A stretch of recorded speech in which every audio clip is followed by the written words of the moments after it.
Grabe, ayoko na talaga bumili sa mall, grocery, SNR, or Watson. Kasi lahat ng to, nabili ko online. At half the price lang ha.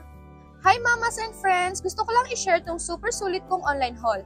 Promise, lahat ng essentials namin, 50% off ko lang nakuha. Wet wipes, nag-hoard na ako. Alam nyo na, toddler life, favorite instant coffee, and sandamakmak na outside. Diapers, gusto ko nga sana bumili ng XXL kaso wala na akong mapaglagyan sa unit namin. At dumating pa nga to ng sabay-sabay. Baby bottle, pillows, moisturizer, facial wash, formula milk. Sadly, hindi siya 50% since ito lang talaga ang gusto ni baby. Bathroom cleaners and laundry essentials. Lotion, makeup, soap, shampoo, and conditioner. Laundry detergent na hiyang si Asa since may eczema siya. Milo, Bear Brand, Lemonade, and Coco Crunch. Parang grocery run na talaga. Syempre may Spam at saka Delimundo. Syempre hindi pwede yan mawala. Nakabili na rin ako ng wallet. Matagal ko na talaga tong bet. Grabe ang dami. Watson's haul na worth 2K pero 1K na lang.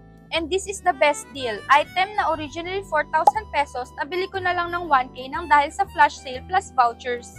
Feeling ko, good for 3 to 6 months na tong supply na to. Kala mo magbubukas ako ng sari-sari store or laundromat, no? If gusto mo malaman paano ko nakuha lahat ng items na to na half the price, just read the caption. Bye-bye!